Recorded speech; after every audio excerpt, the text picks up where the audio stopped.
Okay, I'm going to go ahead and get started. Okay, so today I'm going to talk about two things. One is on aesthetic aerogel windows, how to make them look nicer. And then the other, which is this first part, is some of the research I've done. And then the other is just a bit on uses of aerogels in building insulation applications. So we'll finish the first part, take a break, and then we'll do the second part. Okay, so in this topic, this is what I just said. Basically, when I ended up last time on the aerogel monolith windows that we were making, and here's a picture of two examples of ones we've made. These are fairly translucent. They have good U values, but they're not particularly attractive. Part of the lack of attraction is that it's hard to make perfect aerogels. Some have little cracks, they get dusty, can't see all the way through them, and you have these seams where you could, because we can only make small ones, we have these seams. So obviously if we could make larger ones, they would look better. And that is one of the challenges we're working on. And then we talked a little bit about some of the thinner aerogels for making, which then this is not the greatest of pictures, but you really can see through them quite well compared to the thicker ones. But then you lose a lot of the U value, thermal insulating values. So, but you have a whole lot more light transmission. So anyways, we didn't really like the way these looked. And so then we hosted an artist at Union College for about 3 days. He's pictured in the middle here between myself and Professor Carroll. His name is Dr. Yanis Mikoludis. He is a visual artist, and his medium is aerogel.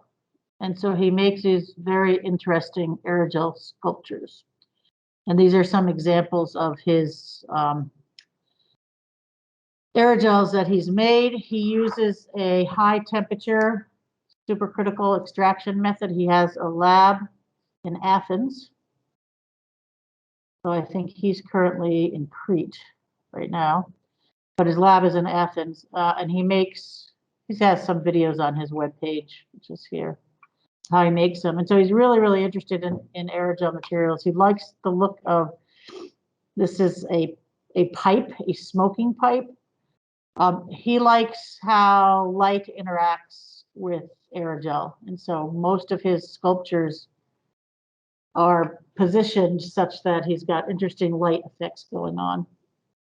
This is one of his more recent ones. He actually gave us one of these. He calls this a cloud captured in an aerogel. So he does something when he processes the aerogel to form these structures. So he came to visit us.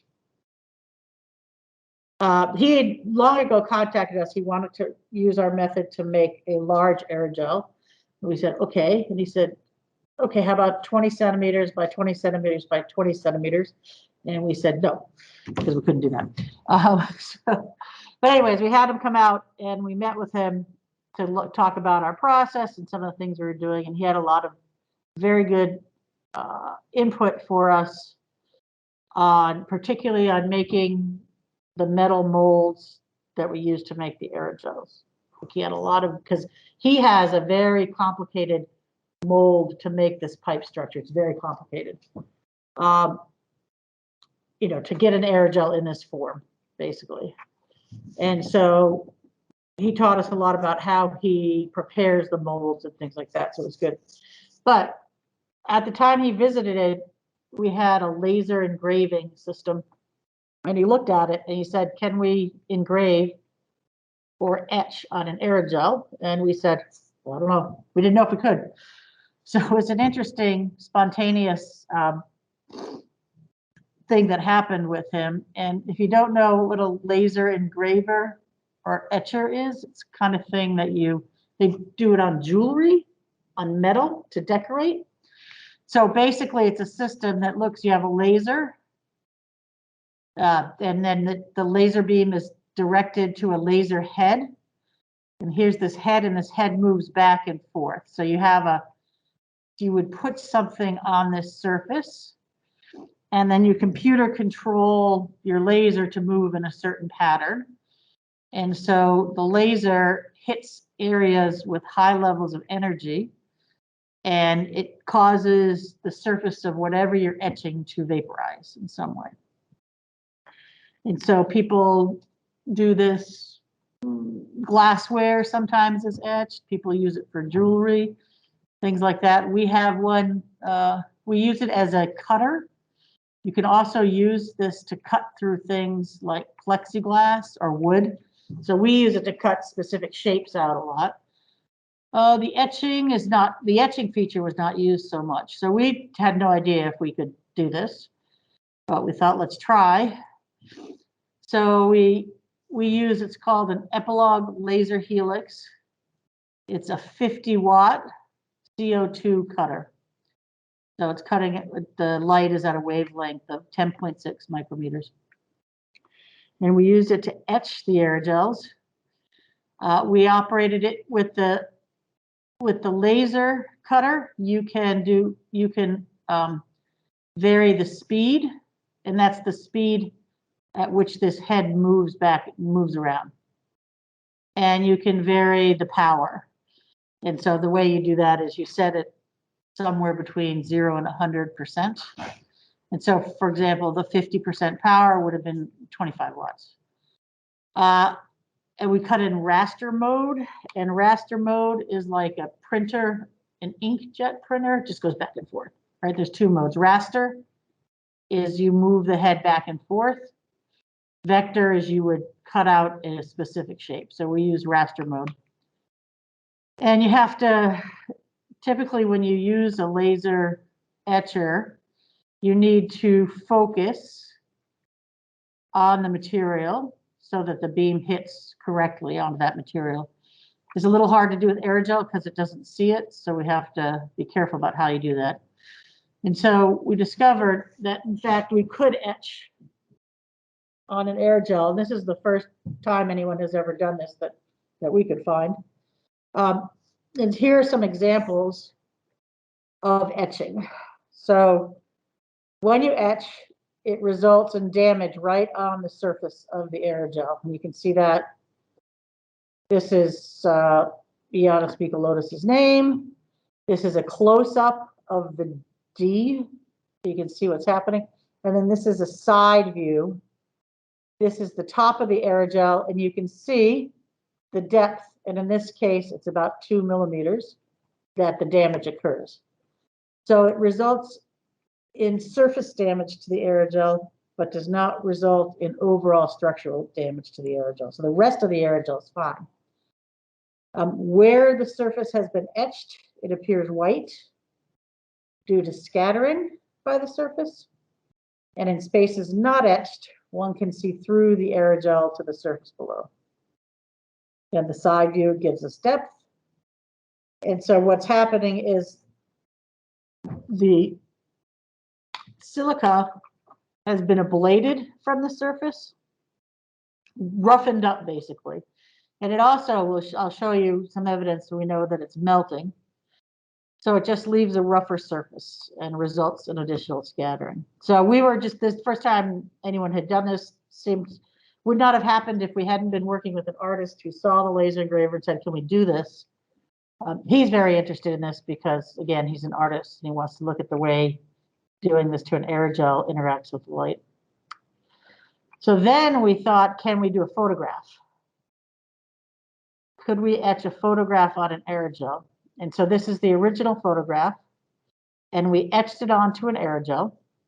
And this is where the etching is on the front of the aerogel, and this is where it's on the back. So in this, you're looking straight on at the aerogel, and this one you're looking through the aerogel to see the image. So you can see it's flipped. So they appear similar, but it's the negative image. Anything that's dark in the photograph is what is etched away. Okay. And we notice, so again, we didn't know what we would achieve with this, but it does show shading gradations. So here's a dark color and a lighter color, and you can see the differences in that. And here where you have black and white, you can see if you look close there. So with this image, we can see some of the clarity of the image. And with this, we can see translucency through the aerogel. Now these are on black background. So the background behind it is dark. If instead you take that and you hold it up to the light, now you see something that visually matches the image. Okay, because now we have white light behind it projecting through. So it looks much more like the actual image. So it's the same thing, just holding it up to different light. So the etched portions scatter light back towards the source, resulting in a visual representation that matches the original photo. So in this orientation, it appears a little bit orange, and that's just due to scattering of blue light by the aerogel, which is typical of an aerogel. And so the visual appearance of the etched aerogel sample depends on the orientation of the sample and the viewer relative to the light source. So what you see depends on what you're looking at it. So it lends itself to sort of visually appealing applications. And so then finally we said, what if we take the negative of the image and print that? And so in fact, we used image processing to take a negative of this image, right? So everything that was white was black in the image, and we printed that directly onto an aerogel. And so this is about 10 centimeters, this aerogel. And so then that image now is printed. Now we're looking at the top side of the aerogel, and it's visually comparable to the original monolith. And you can see here's a close-up on the detail that you're able to capture using this method. And so we are excited about this. Nobody had really ever done any etching on, or nobody had published work with etching on aerogels, and we were excited to know that you could do this sort of thing and not destroy the aerogel, because we didn't know what would happen. So we also went into more, let me show you detail. This is just a detail of what it looks like. This is the laser head in here, so this is the base, bottom of the laser engraver. This is the laser head, and when it goes, you'll see laser light coming out, and here's the aerogel that we place in there. And let's see if this works. I'm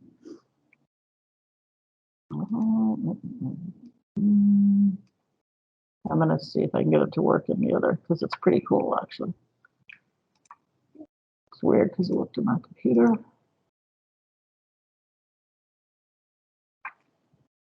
It says it's not there. Okay, well, it's very cool. When I do the break, I'll fix it when we take a break, and I'll show you afterwards. It is really interesting to watch. I don't know if I still. Yeah, hold on.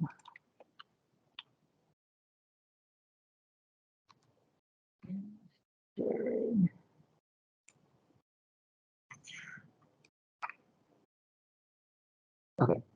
I will, so sorry about that, didn't work. I will make that work afterwards, and I'll show you after the break. But it is very cool. What you see is this laser head moving back and forth and writing on top of the aerogel surface.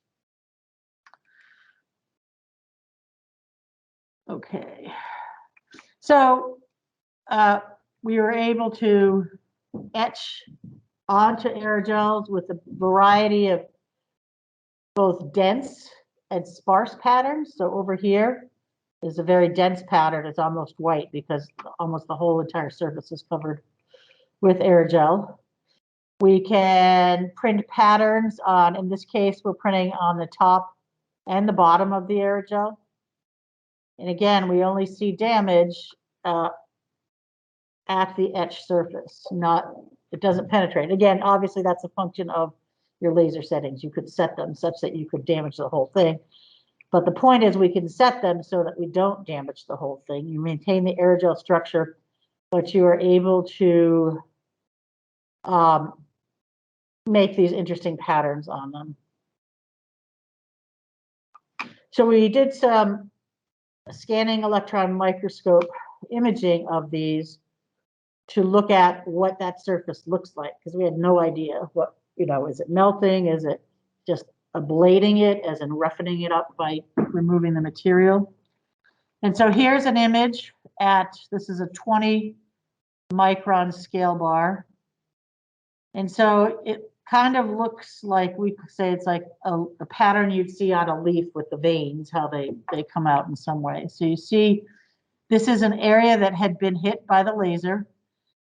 It looks strange, melted. Maybe I'll show you some other pictures where you see clear melting.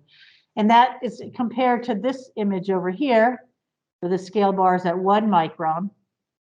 And this is unetched material. So the unetched material has the classic fluffy aerogel-like look over here, versus the etched material. This image is taken at a much higher magnification, but even if I went in that close on this, I wouldn't see that. And then we took some other images, and we saw in some locations where we had etched these sort of stringy, string-like filaments. Okay, and this is 20 microns, and this is 2 microns getting closer in it. We saw these materials, and this bit up here is not affected so much same with here, by the laser, but here we have stringy material, we called it. And so what we see is the etching process is resulted to significant changes the structure of this at the surface, right? So this is very different at the surface, what it's doing, where the laser has interacted. And we see evidence of melting. So it looks like there's melting of the silica is going on. And that results in some of these differences that we're seeing. But again, away from the surface, the material is fine. We looked at sort of what happens as the two things you can control on the laser are the speed and the power. So if you go slow, you're going to cause more damage. It's going to penetrate, you're going slowly over it. The laser is acting on the material for longer, and it can cause some damage. And higher power will too. So this image is of the surface that we simply etched back and forth. And this is, I think these are, I think this is on the order of a couple centimeters, the size of this image here. So high speed, medium power level. And you can see what the surface looks like. You get these sort of stripes. And obviously the laser is moving in this direction, up and down. Now we slow down the speed, same power, and you start to see more damage to the surface when you do that. Okay, again, the laser's moving slower, so it's probably penetrating deeper into the surface. And then the highest damage sort of case would be, no, sorry, this isn't the highest damage. This is the high speed but high power, so it's kind of similar to that. And then we took SEM images of each one of these, and these scales are at, this is 200 or 300 microns. And so you can actually see in here sort of the channels cut in the material by the laser and what's going on. And here the structure looks a little bit different, but you can actually see the actual channels that it's cutting. But this is clearly damaging. This is damaging the surface more than you would in this sort of application. We wanted to see what that damage looked like on the surface. And then we also use this to, we could peel off, you could literally peel off that damaged part on the aerogel, and then we could analyze it. So we peeled this off, and we had a sample that we could then look at the pore structure of using the gas absorption that I described, last week. And so, again, this is pore volume versus pore width.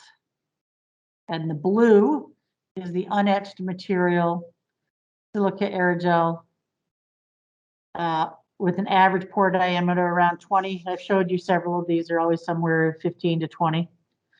And then over here is the damaged part. It's the stuff we peeled off, and we analyze that. And this is what you get in the material that has been etched.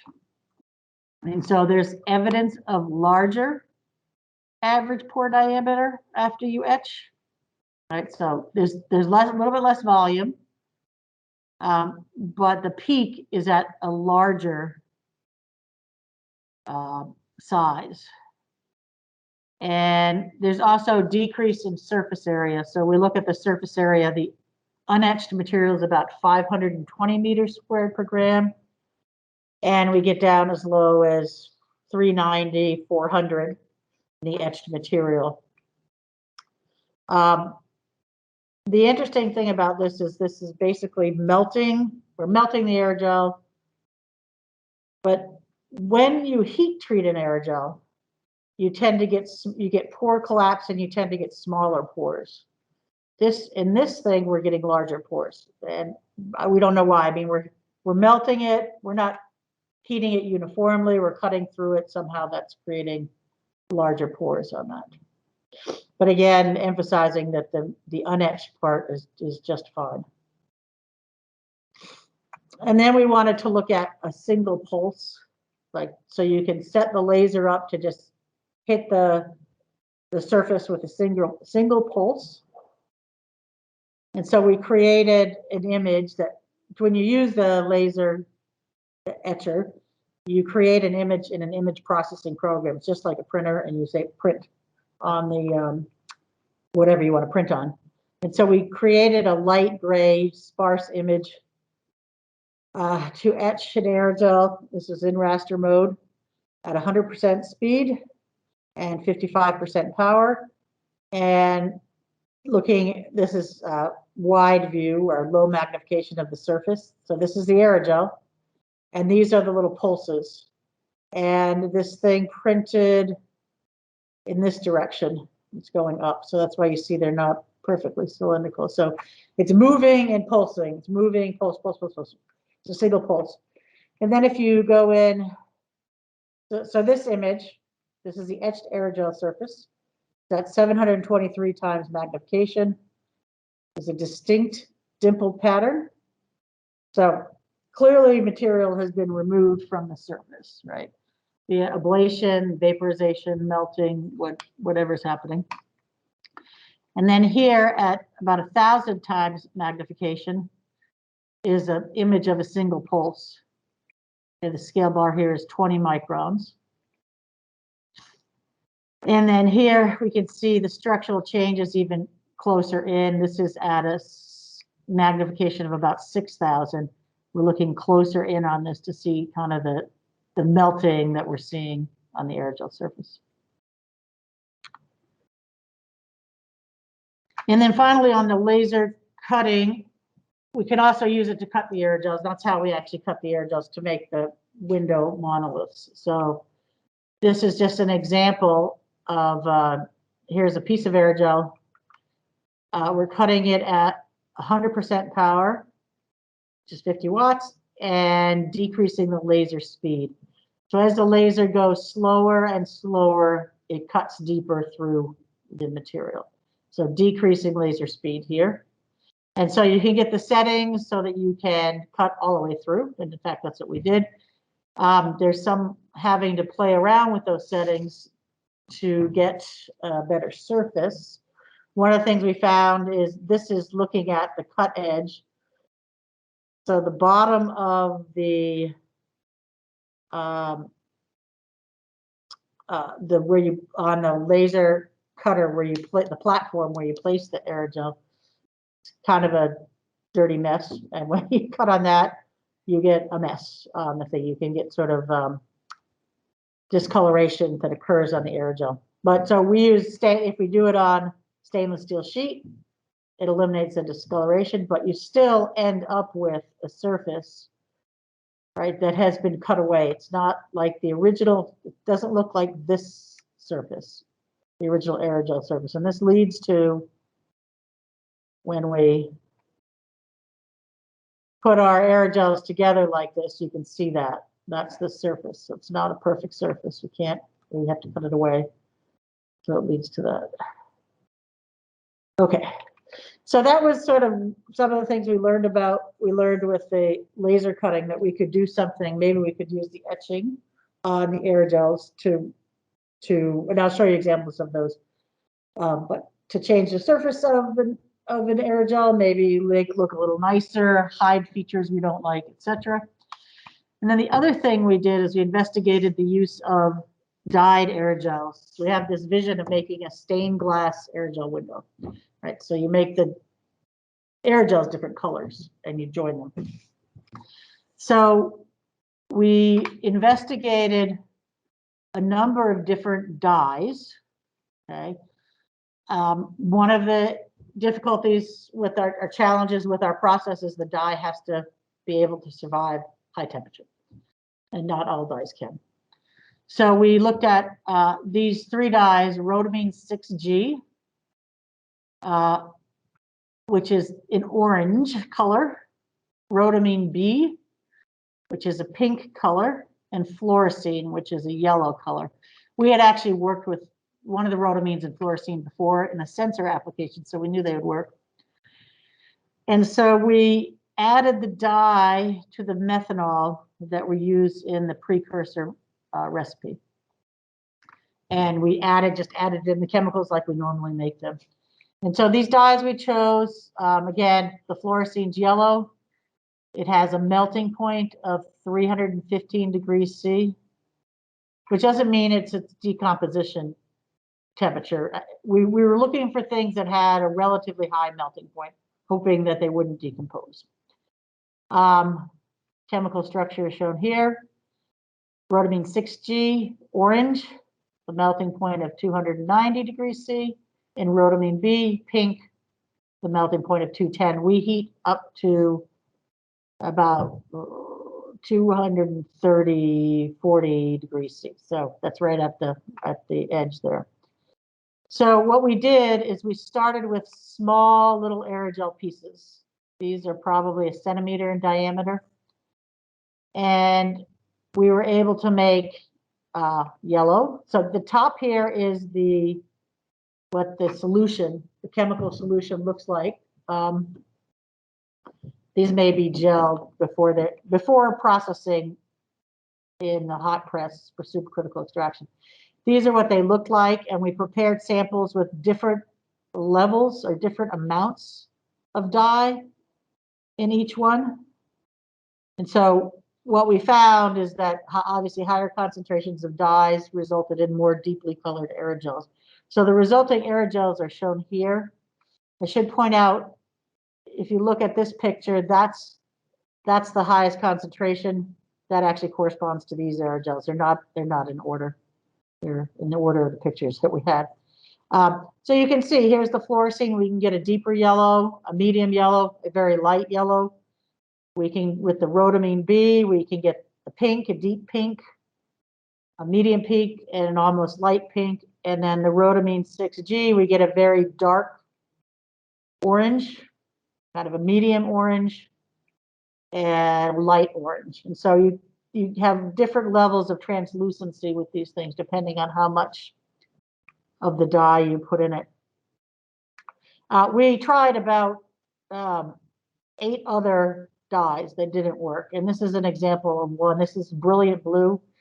I always want to make blue aerogels, but what happens is we don't get any color in it, and it's probably decomposing. It actually did change the aerogel a bit, made it more opaque, but the color didn't survive the process. So we went with these, and once we had made these small samples, and the point of making these was to figure out, could we make them, and how much dye, what percentage dye do you put in to achieve different colors. So then we scaled it up to make larger samples. So these are 15 millimeter thick,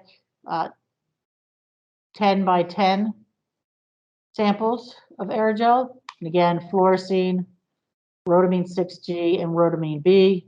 And these are very deep. You can't see through these as well. You can actually see through them well. It doesn't show this in the picture, but a deep yellow, a deep orange, and a deep sort of pink color that we can get with those. We also did it with some 0.5 or 5 millimeter thick, the thinner silica aerogels that we're making, because we wanted to see what those would look like. These were 5 by 5 centimeters. What they were is cut from a larger 10 by 10. So again, we can see the fluorescein, the rhodamine 6G, the rhodamine B, and no dye. And these are all placed on top of an image.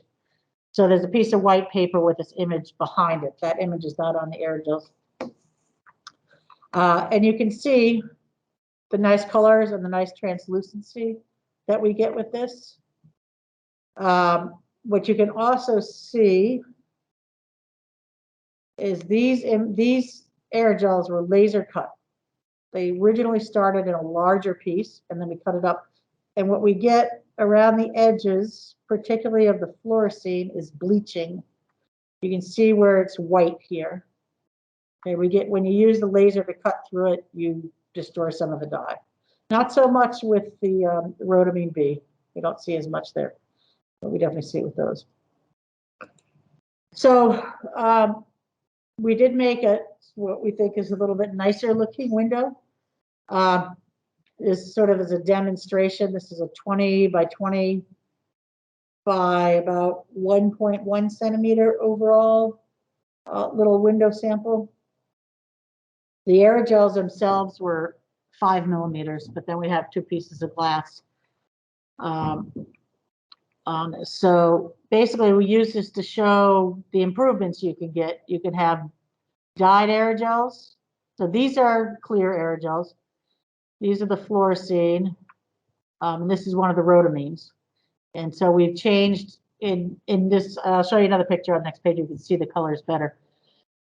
But the idea was to combine them all into a prototype that would show those. This is a 3D printed structure here to hold the little panels. Again, each one of these is 5 by 5. Let's see. And it's between. So this image shows you how you can see through them. And then these are the same images. On the left, it's placed on a piece of white paper, and on the right, it is placed on top of black flocked paper. So you can see sort of the difference in color depending on how you look at something. So here you see that clearly we've got sort of a pinkish orange.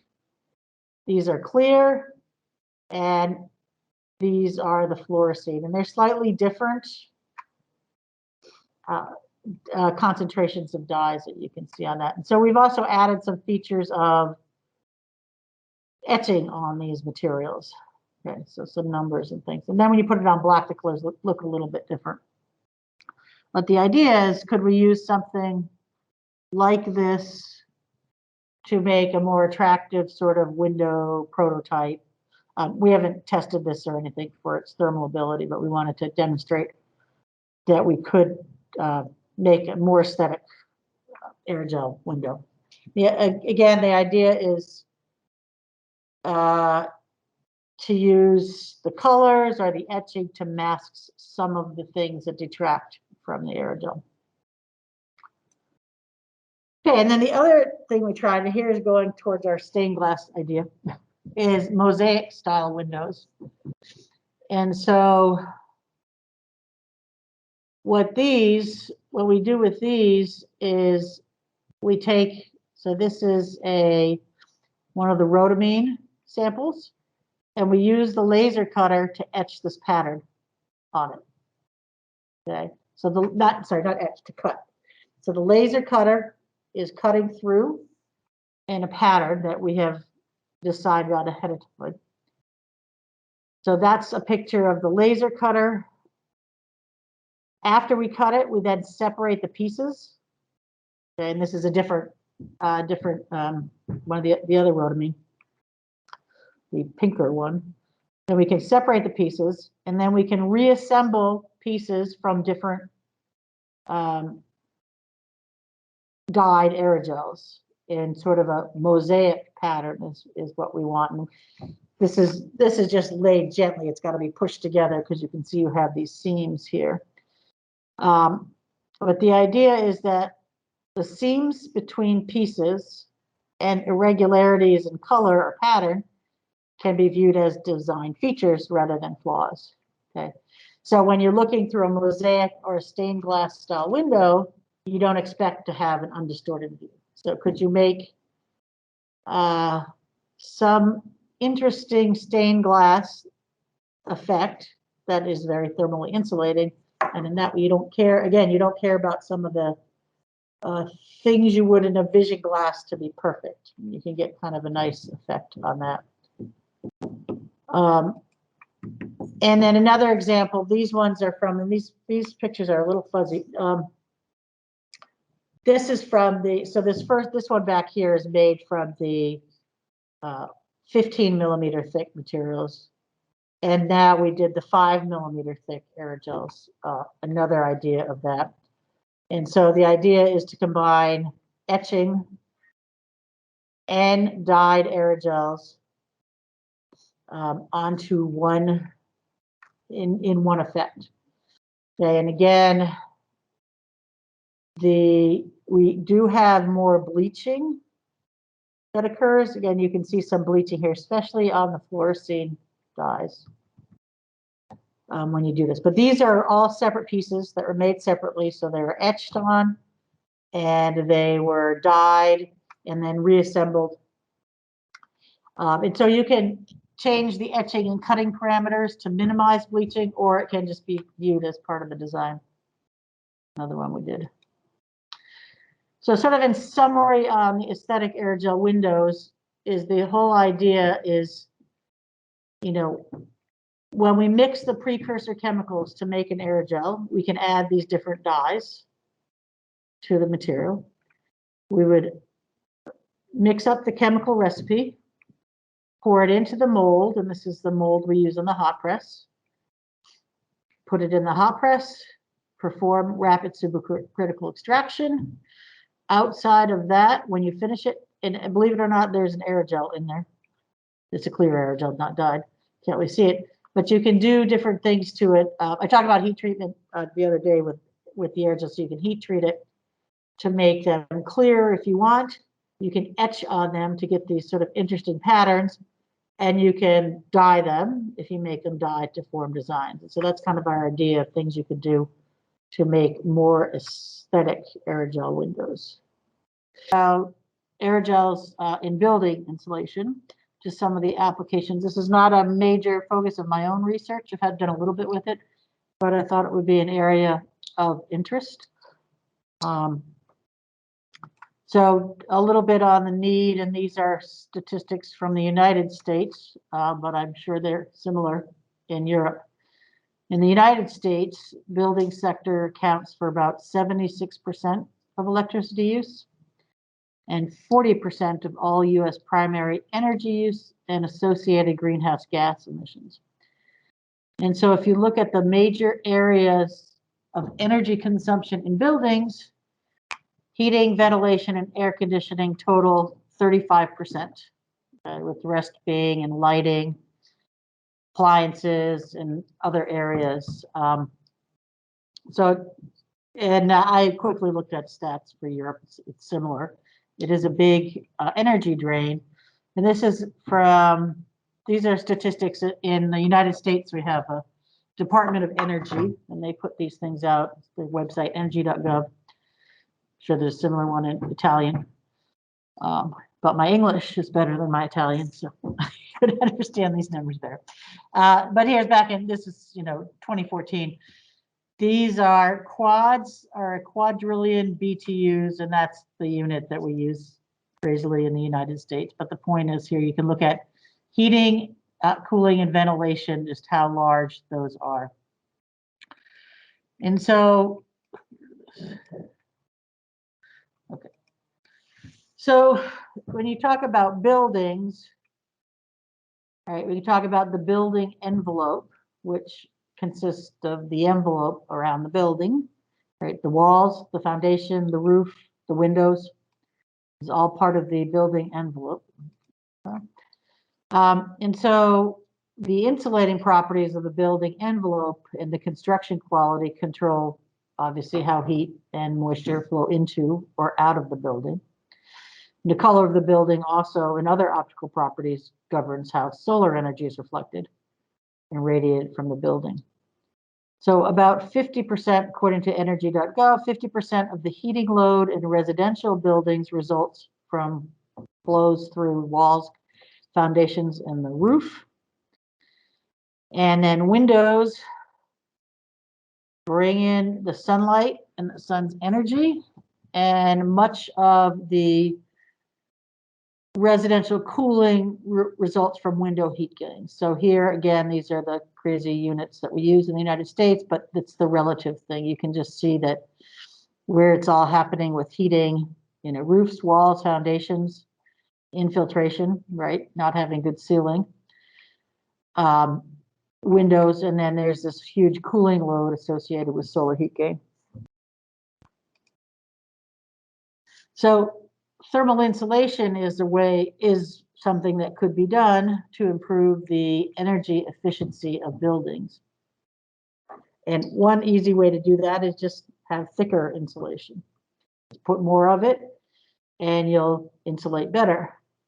But the problem with that is it reduces the amount of space in the floor area. And here's some numbers from this review by Kuche et al., where they just talked about if you're aiming for a specific U value, remember that's the thing that tells us the overall heat loss or gain from a system, and you want it low to minimize heat loss. So if you're aiming for a U value in level 6 zero carbon house of 0.11, you need to have 440 millimeters thick insulation. So that's very big, 44, looks like this. Conventional insulation material would require 309 millimeters. And if you use aerogel, you're down to 145 millimeters. And so that's a space savings of about 67%. So there's a huge, aerogels or any other super insulator is going to be good. So this push for aerogel particularly is not only driven by thermal performance, but it's tied to that you don't need as much of it to insulate something. So when you think about cities on the outside of it, you can't encroach in the space. In a house or a building on the inside, then you have less living space. So there's a real advantage to some of these super insulators. So to achieve highest possible thermal resistance, new insulation materials with low conductivity values are being developed. Kinds of properties you might want is, adaptability to the site. Is it a plaster? Is it a blanket? How is it fit? Strength is important, and we saw native aerogels are not very strong. Opacity or transparency, if it's a window, you want more transparent. You have to be concerned about weather conditions and how long something will last, fire protection, low environmental and human health hazard, and of course, low cost. And then the other thing is, in terms of sustainability, many new insulation materials are being evaluated, taking into account life cycle assessment and cost. And so that also goes along with new materials. So why silica aerogel? So as we've seen, silica aerogel has some good properties. They're lightweight, low thermal conductivity. That's most important in insulation. They can be transparent or translucent, and they're acoustically insulating. And they can be made in a number of different forms. You can integrate them in a number of different things to use in an energy efficient building. And this is from a very good review article on silica aerogel containing materials. This was their graphical abstract that I liked. So just to review some of the properties of aerogels, we've covered most of these somewhat. Why would they be useful in a building application? Again, when I mean building thermal application. So again, we know they're very porous. They have high surface area. The thing that matters here is the low, well, all of that relates to low thermal conductivity, but they're very low density. So they're light and they're not going to cause extra weight to building construction. Thermal conductivity, we know they have a low thermal conductivity. Much of that is due to that pore structure and low density, and so they will insulate well. We've seen examples of translucent and almost transparent aerogels. So depending on how they're made, and they could be used in windows or skylights or daylighting applications, etc. Acoustic properties, the high porosity leads to low sound velocity. And so they've been shown to be good as noise insulators and sound absorbing materials. Mechanical properties, that is the drawback. In their native form, they are fragile. So that has limited their practical application. It may be great if we could make these aerogel monoliths and slap them all around, put them around the walls, but they're too fragile. But there have been a number of different techniques, and I talked about some of those. I was talking about the mechanical characteristics. There have been techniques to mechanically reinforce silica aerogels.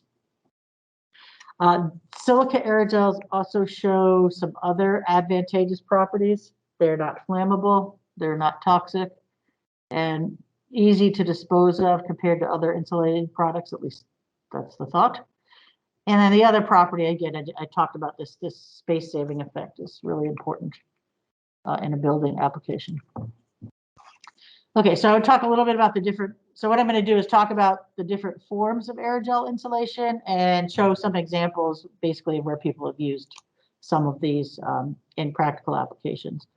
So again, going back to this image here, they come in different forms. You get them as blankets, panels.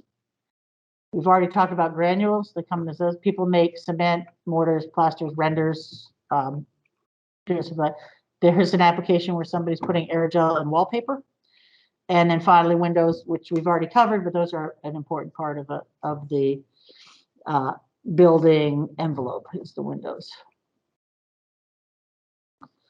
Okay, so aerogel blankets, I touched on these a little bit, again, when I talked about the mechanical properties of aerogels and some of the things people have done to strengthen them.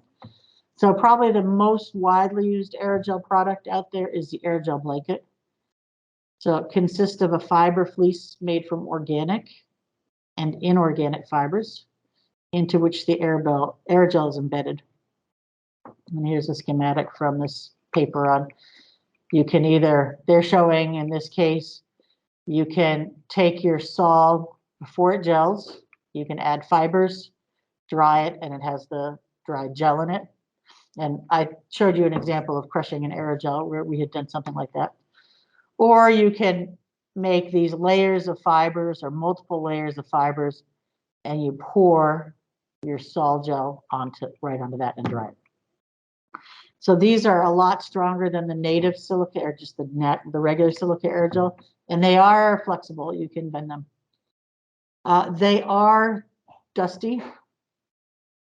So one of the drawbacks to using these materials is the amount of dust that you see. It's silica aerogel dust. And so they are used, and I'll show a couple of examples. They are used in construction. I'd say the biggest use of the aerogel blankets, or at least the initial market for it was pipelines, underwater pipelines, insulating them. So this, I showed this before. This is in the United States, the company that started most of this is Aspen Aerogels or Aspen Systems. And there are a lot more people that make them now. But they developed a method to cast silica gel onto a batting, and this was kind of their thing that they did. And I showed this before, but you mix up your chemicals. You have this dry fiber blanket thing, and they developed a process that was sort of, it's still batch, but a better kind of continuous aspects to it, where they add the sol right onto their dry fiber blanket. Again, it's a blanket form, so they can keep rolling it up. And then they actually take that rolled up aerogel or sol gel infused fiber matting and put it in a big, huge pressure vessel and do supercritical extraction with that. And what's nice about these is that they can be rolled up and bent over. So this sort of a flexible aerogel blanket. It's almost as insulating as the plain aerogel, except that it can be rolled and bent, so it's easier to use. And there's I have two examples. I don't want to go there. Yep. Go back.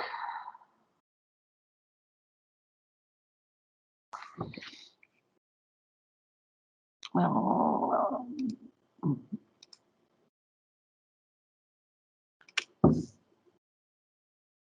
here we go.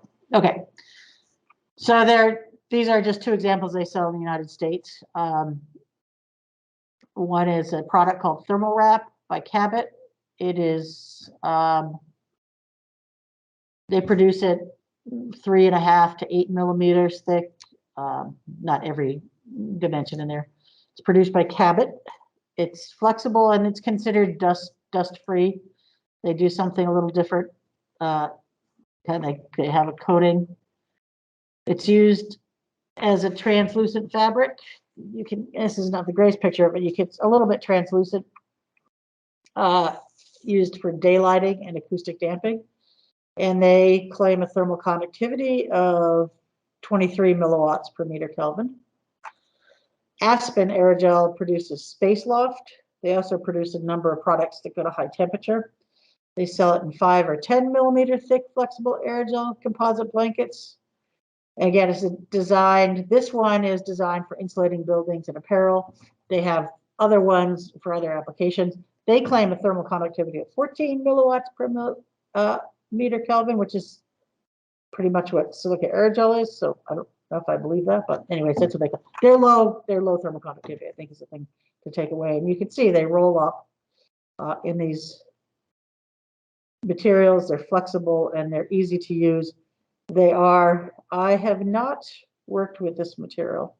I have worked with this and I can attest that it is dusty. So that's not easy to work with. So here's an example. I have a couple of examples. So the first one is just one from Aspen Aerogel itself. They used, I don't know if it was Space Loft. It may have been Space, or one of their products, because this is an older application. So they used one of their products as retrofit on an old brick dwelling. So there's a house, and this is them showing them adding on the blanket material and fixing that. And then they have an image of the building.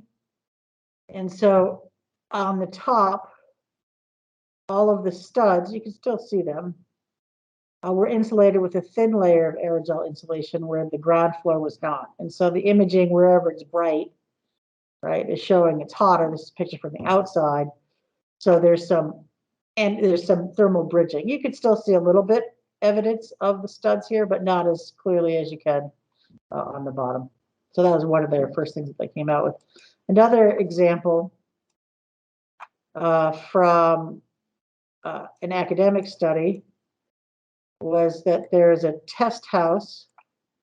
It was at the University of Nottingham, and they internally insulated one of the bedrooms of the test house with 20 millimeter thick aerogel blankets. So the house already had plaster, concrete block, cavity fill, and brickwork in the walls. And the theoretical U value was 0.55 to be meters squared. So 0.55 watts per meter squared Kelvin. So pretty good. Then they took 20 millimeters of aerogel blanket and 12 millimeters of gypsum plasterboard on the inside. So they've added that to the inside. And afterwards, the U value was determined. It dropped around 46% to 0.3. And again, that should be watts per meter squared Kelvin. So an image kind of schematic. So there's the house that they did this to. And this is the south wall, and this is the west wall. And there's a building with the window. And so they show the walls. This is the south external wall. And so where they have the blue is where they added the aerogel blanket on the inside. So they added it here.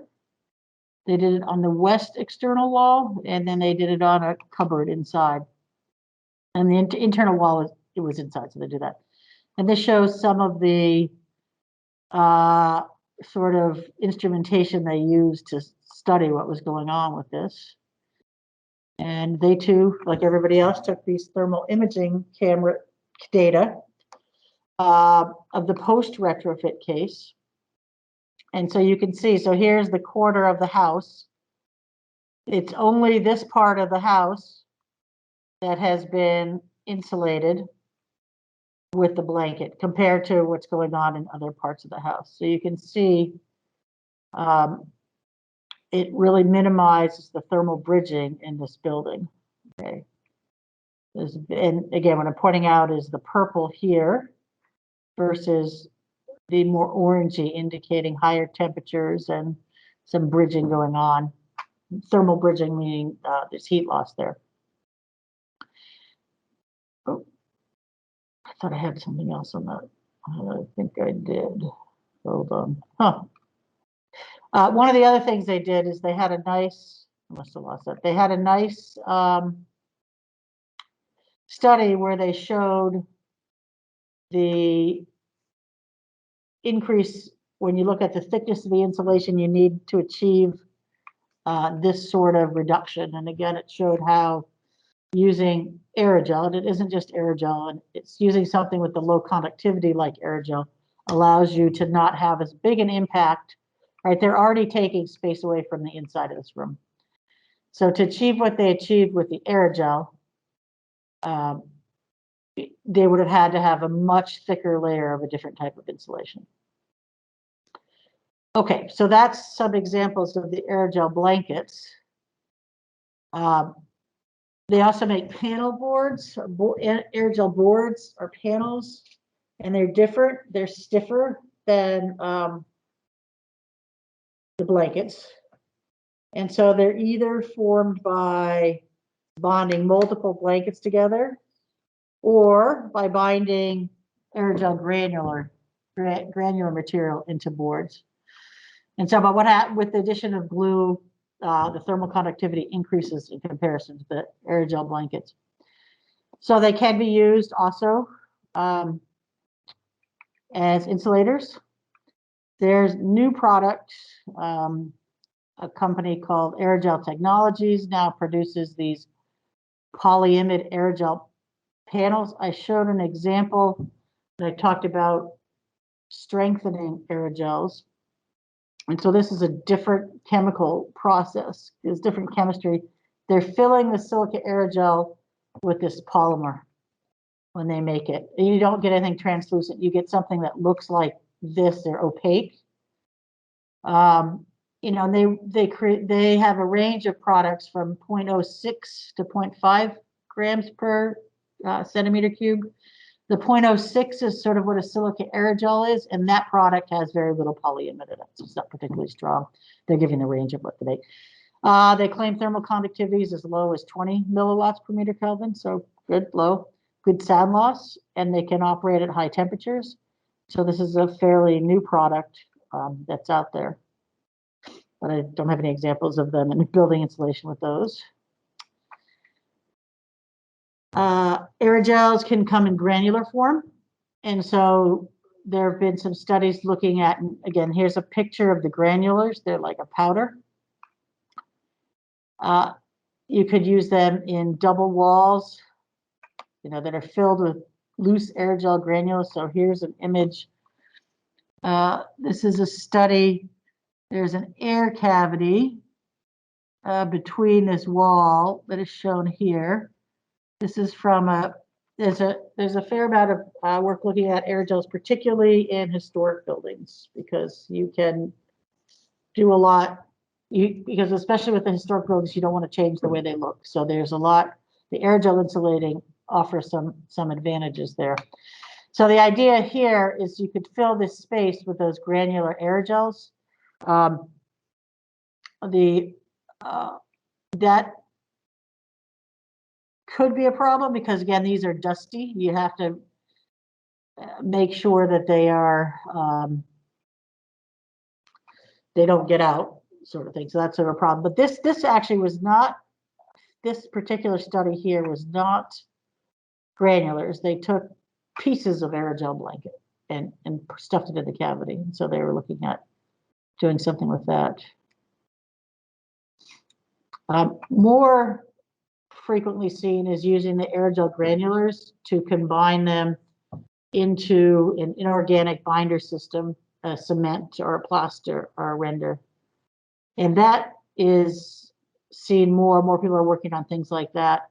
This will, when you add the silica aerogel in when you're making this plaster or this cement, it reduces the density of the material and it helps reduce the thermal conductivity. So by mixing an aerogel, you can achieve a lower conductivity material, but there is a problem that if you have large volumes of the aerogels, you decrease thermal conductivity, but you also decrease the strength. So sort of, you're not going to use it for cement blocks, not strong enough, but cement renders, you could.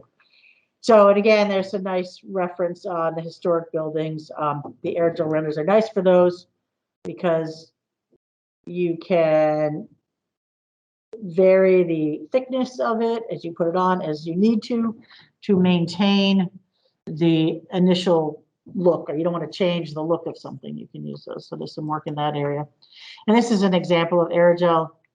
So this is thermal conductivity versus compression strength for a variety of different ways to make these cements with aerogel. And so to achieve, you don't forget, native silica aerogel is way down here in thermal conductivity. To achieve that low thermal conductivity, you're giving up a lot in the compressive strength of the material. So it's a bit of a trade-off. They have some nice, this paper is a review of these people's work, and they have some nice images from a bunch of these showing a problem.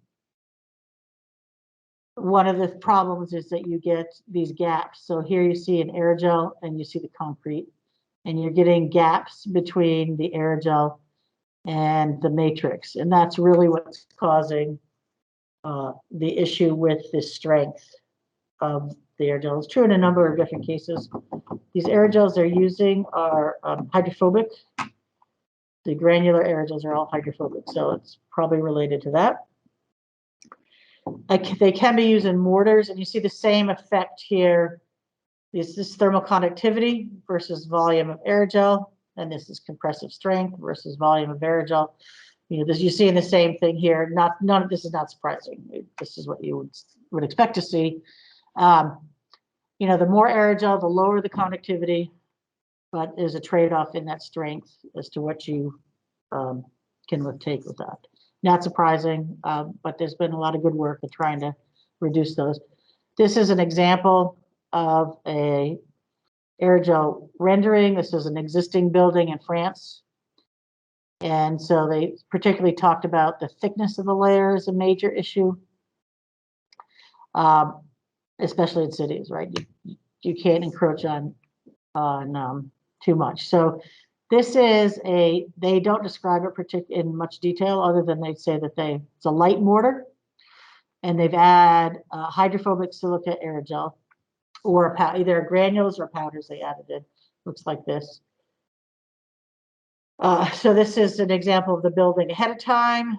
They had to repair the building. They used a foam for filling the gaps. They could have used an aerogel mortar, but they didn't. Use some kind of foam. They had to attach a grid. This is looking down the building. So in order to put that render on the building, they needed a grid. Oh, yeah, this is the one. They have some results on the effect of the thickness.